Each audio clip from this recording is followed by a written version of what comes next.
Assalamualaikum warahmatullahi wabarakatuh. Selamat pagi, Bapak Dr. Muhammad Maulana Azimatun STMT, dan selamat pagi juga teman-teman.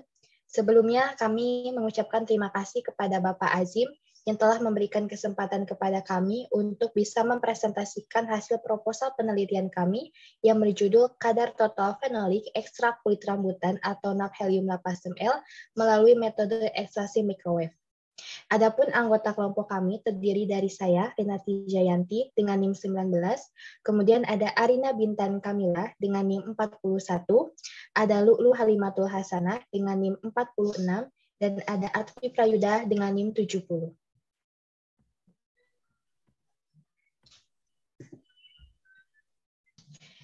Pembahasan yang akan kami bahas di presentasi kali ini terdiri dari pertama, pendahuluan, kedua, tinjauan pustaka, dan yang ketiga, metodologi penelitian. Bab 1, pendahuluan. Latar belakang masalah dari penelitian kami bahwasanya persebaran tanaman rambutan di Indonesia hampir meliputi seluruh wilayah Indonesia.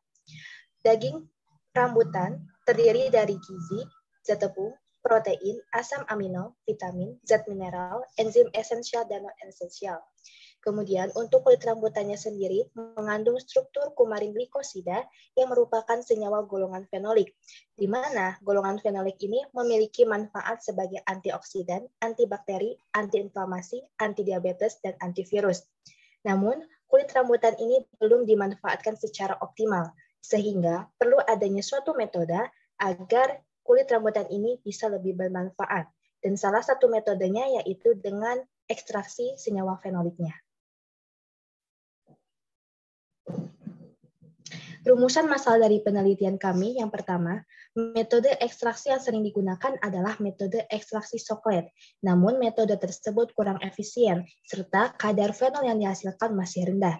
Kedua, penggunaan metode ekstraksi microwave yang menggunakan bantuan gelombang mikro dapat lebih efisien, serta kadar fenol yang dihasilkan lebih banyak. Tujuan penelitian kami yang pertama, menghitung kadar total fenolik yang dihasilkan dari ekstraksi microwave. Kedua, mengetahui perbedaan kadar fenolik melalui ekstraksi dengan bantuan microwave dan ekstraksi tanpa microwave. Ketiga, membandingkan kadar total fenolik melalui metode microwave dengan metode soklet. Manfaat penelitian kami dapat menjadi referensi bagi penelitian di bidang ekstraksi, khususnya mengenai ekstraksi microwave. Kedua, dapat menjadi salah satu solusi agar pemanfaatan limbah kulit rambutan lebih optimal. Batasan masalah dari penelitian kami bahwasanya penelitian ini hanya berskala laboratorium. Kedua, hanya untuk mengetahui kadar fenolik di dalam kulit rambutan. Dan kulit rambutan yang digunakan haruslah kulit rambutan yang segar, serta metode konvensional yang digunakan adalah ekstraksi soklet, sedangkan metode non-konvensional yang digunakan adalah ekstraksi microwave. Hipotesa dari penelitian kami yang pertama, kadar total fenolik yang dihasilkan lebih tinggi menggunakan metode ekstraksi dengan bantuan microwave dibandingkan tanpa menggunakan bantuan microwave. Kedua, kadar total fenolik yang dihasilkan lebih tinggi menggunakan metode ekstraksi microwave dibandingkan menggunakan metode ekstraksi soklet. Baik, untuk tinjauan pustaka akan dijelaskan oleh teman saya, Arina. Kepada Arina, saya persilahkan. Kemudian selanjutnya adalah tinjauan pustaka. Tinjauan pustaka yang pertama mengenai tanaman rambutan. Berikut kami sajikan gambar tanaman rambutan. Klasifikasi ilmiah tanaman rambutan dalam taksonomi tumbuhan sebagai berikut. Tanaman rambutan termasuk ke dalam kingdom Platae, subkingdom Prasebionta, divisi Spermatophyta, kelas Magnoliopsida, ordo Sapindales, famili Sapindaceae, genus Naphelium, dan spesies Naphelium lapacem L. Tanaman rambutan umumnya memiliki tinggi berkisar 12 hingga 20 meter. Lebar daun 5-15 cm dan panjang 10-30 cm.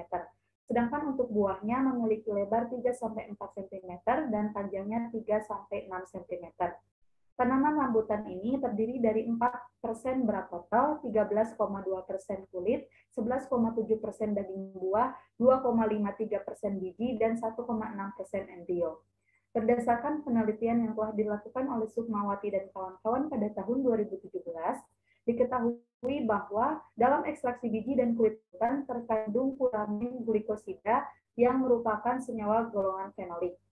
Adanya kandungan fenolik dalam ekstrak biji dan kulit rambutan ini menjadikannya berpotensi sebagai antioksidan, antibakteri, antiinflamasi, antidiabetes, dan antivirus.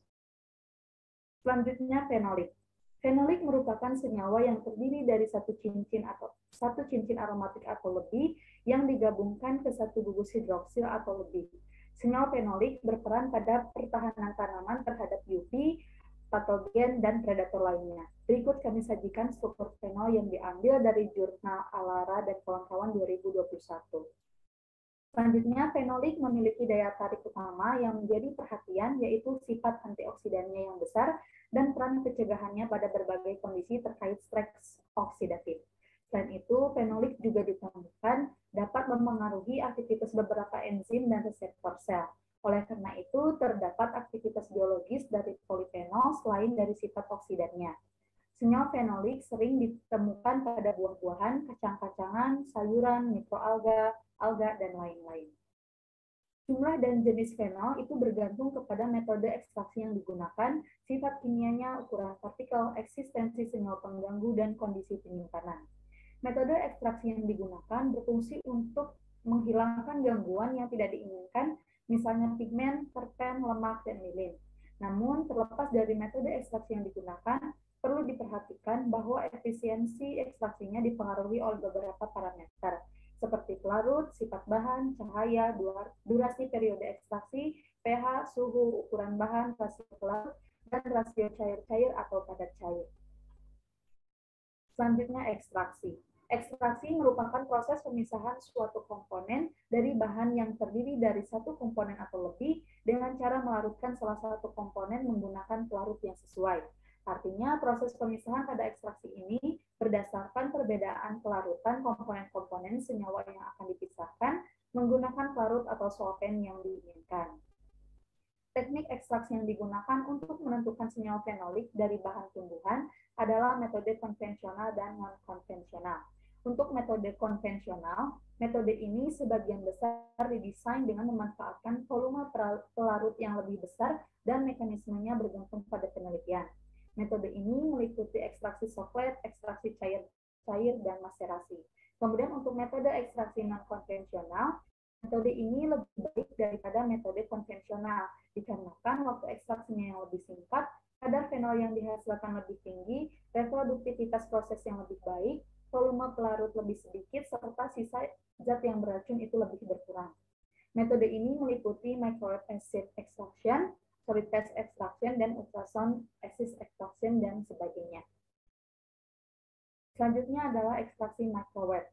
Microwave acid extraction adalah ekstraksi yang melibatkan penggunaan energi radiasi mikro atau panas untuk memanaskan campuran zat terlarut dan pelarut. Panas yang dilarutkan berguna untuk memfasilitasi difusivitas pelarut ke dalam sampel untuk menaikkan difusi fitokimia target keluar dari sampel. Difusi pelarut melalui sampel dapat meningkatkan gangguan ikatan hidrogen yang menahan sampel sehingga memungkinkan senyawa target larut dalam cairan ekstraksi. Ekstraksi menggunakan bantuan gelombang mikro ini memiliki kelebihan yaitu lebih sedikit waktu yang terbuang serta volume pelarut yang rendah. Berikut kami sajikan gambar tahapan ekstraksi microwave, di mana terdiri dari dua tahapan, yaitu ada tahapan pra-ekstraksi dan tahapan pasca ekstraksi. Untuk tahapan pra-ekstraksi, dimulai dengan pemilihan bahan baku, yaitu pemilihan tumbuhan yang kaya akan fenolat dan ketersediaan yang melimpah, lalu dipreparasi sampai siap untuk diekstraksi. Kemudian masuk ke proses MAE, di mana bahan yang telah dipreparasi akan dilarutkan dalam solvent dan diaduk sampai homogen. Lalu dimasukkan ke dalam microwave untuk mengalirkan gelombang mikro. Kemudian masuk ke tahap pasca ekstraksi, di mana pada tahap ini bahan yang telah diekstraksi akan melalui serangkaian proses lainnya hingga diperoleh kadar fenolik. Selanjutnya mengenai ekstraksi soklet. Ekstraksi soklet adalah suatu metode ekstraksi bahan yang berupa padatan menggunakan solvent berupa cairan secara kontinu. Peralatan yang dipakai dinamakan ekstraktor soklet. Ekstraksi soklet digunakan untuk mengekstrak senyawa yang kelarutannya pada suatu pelarut dan pengotor-pengotornya tidak larut dalam pelarut tersebut. Sampel yang dipakai dan yang dipisahkan dengan metode ini berbentuk padatan. Berikut gambar ekstraktor soklet.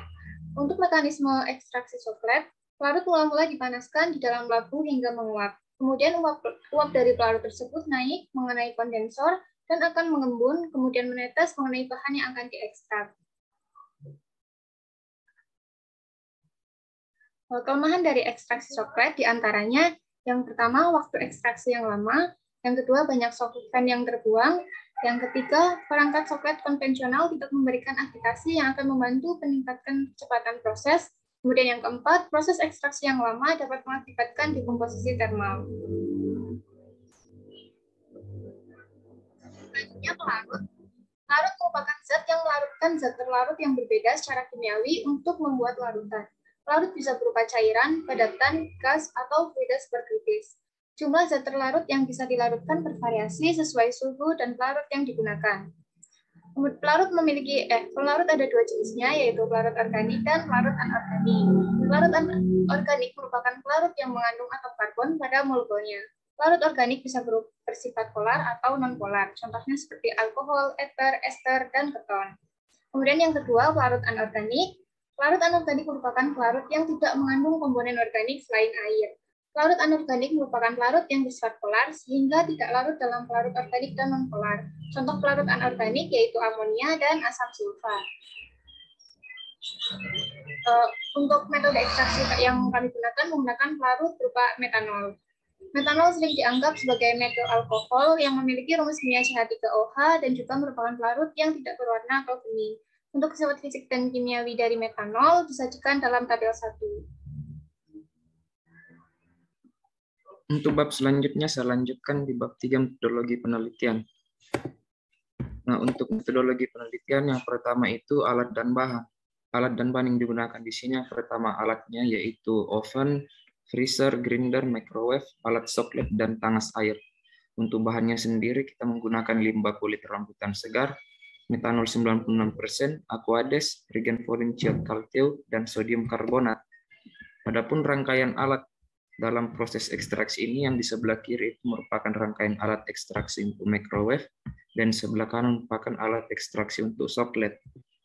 Nah, pelaksanaan percobaan dalam penelitian ini dibagi menjadi 3 tahapan umum. Yang pertama preparasi, yang kedua proses ekstraksi, dan proses analisa.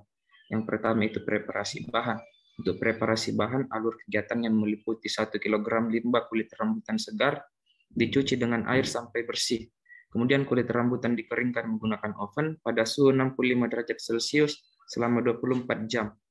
Kulit rambutan kering kemudian didinginkan pada suhu minus 20 derajat Celcius dalam keadaan vakum. Kulit rambutan tersebut dihaluskan menggunakan grinder menjadi bentuk bubuk dengan ukuran 100 mesh. Nah, untuk pelaksanaan percobaan yang kedua yaitu proses ekstraksi. Proses ekstraksi yang pertama yaitu ekstraksi tanpa bantuan microwave. Alur kegiatannya meliputi 0,5 gram bubuk limbah kulit rambutan yang telah dipreparasi, dilarutkan ke dalam 15 ml metanol 80%. Kemudian diaduk dengan kecepatan pengadukan 1000 rpm sampai homogen. Campuran kemudian didiamkan selama 20 menit, kemudian disaring menggunakan kertas saring. Filtrat yang diperoleh dipanaskan pada suhu 100 derajat Celcius menggunakan tangas air. Untuk yang selanjutnya yaitu proses ekstraksi dengan bantuan microwave. Prosesnya hampir sama dengan proses ekstraksi tanpa bantuan microwave. Kondisi operasi dan keadaannya sama, hanya dilakukan penambahan variabel gelombang microwave 750 watt. Prosesnya sama, kemudian hasilnya juga filtrat yang diperoleh dipanaskan pada suhu 100 derajat Celcius menggunakan tangas air. Selanjutnya itu proses ekstraksi untuk alat soklet. Nah, di sini meliputi 0,5 gram sampel dibungkus dengan kertas saring, kemudian dimasukkan ke dalam alat soklet. Kemudian menambahkan 250 ml metanol 80%, kemudian menyalakan pemanas, dan suhu dipertahankan pada 70 derajat Celcius.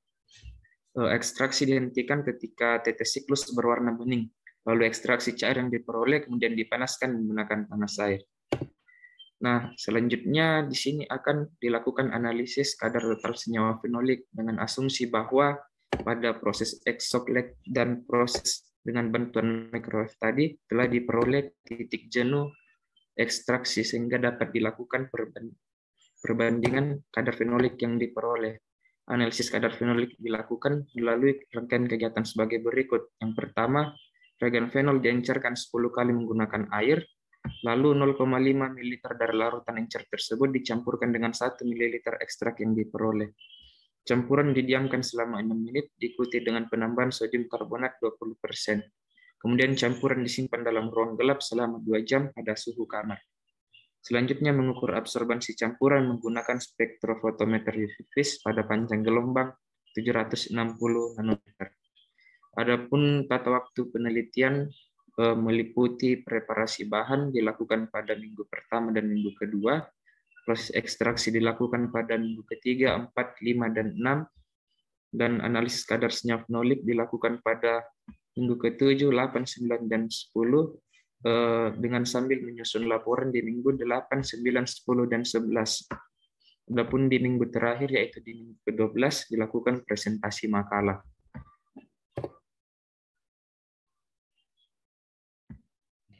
Baik, sekian dari presentasi kelompok kami, dan mohon maaf bila ada kesalahan dalam penyampaian materi. Selamat pagi, wassalamualaikum warahmatullahi wabarakatuh.